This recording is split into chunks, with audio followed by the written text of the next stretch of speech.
Okay, this is part one of students taking tests or quizzes inside Schoology and being able to retake them over and over again in order to work toward mastery and why we would want to do that. So this first one is the why and the setup of the quiz itself. The main reason why I would want my students to do this for this assignment is I actually am going to, in my class, put a completion rule on this assignment. They're going to have to get 100 in order to move on to the next part of Schoology.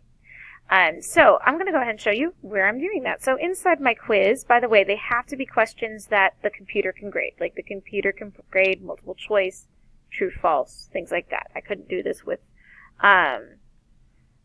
short answer or something like that. We have to have something that the computer could grade automatically if I want to make this automatic. So I can go into my settings. And this submissions enable or disable, it's defaulted to disable. You would have to turn it on to enable submissions. And then your attempt limit usually is a one-time requirement. So there's different types that you can do. You could have it where they're unlimited, or you could have it where you're going to let the kids try 3 times. I want unlimited because I want my students to have to make 100 on this. So I want them to not give up and try again. So there's a couple different ways you can choose to do that. I'm doing it by highest score because I want them to make 100, and that's a completion rule I'm making in class. However, if you wanted to, you can make it where they have an unlimited attempt, but they average their score. So that would let a student who gets 100 the first time, they're going to get 100. But a student who gets an 80 the first time and 100 the next time, they get a 90. And it also prevents students from just randomly selecting and getting like a really low score at one point. They're going to have to make sure they work each and every time really hard. So it kind of depends on what you want. I'm doing completion rules, so I'm doing highest score. If you're just wanting to work towards mastery, you can do average score. Either way, it works out well.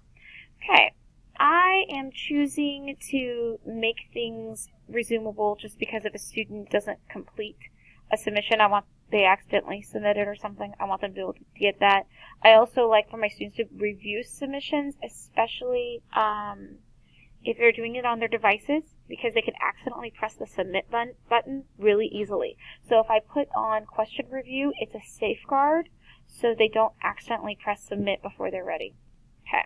I'm going to keep my view submissions as no because my students are going to be using their average in order to determine whether or not they need to retake. So I'm going to go ahead and press Save Changes. Okay.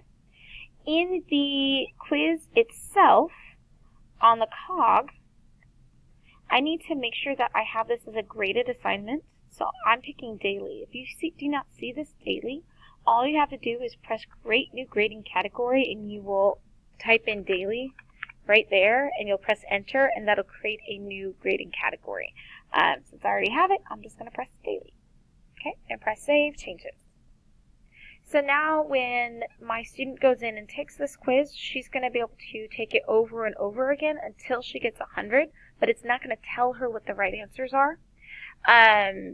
Or if I wanted to, I could have changed it where it averages the scores between all her attempts. Either way, it's giving multiple attempts and a chance for her to go back and use technology, which is Schoology, in order to see, oh, I need to go back and learn this. So it's giving her that feedback. That's what's helping make this really be blended. It's not necessarily blended just because I'm doing an online quiz. But when this online quiz gives her feedback for her to be able to increase her knowledge and practice her skills, that's when it starts to become blended learning.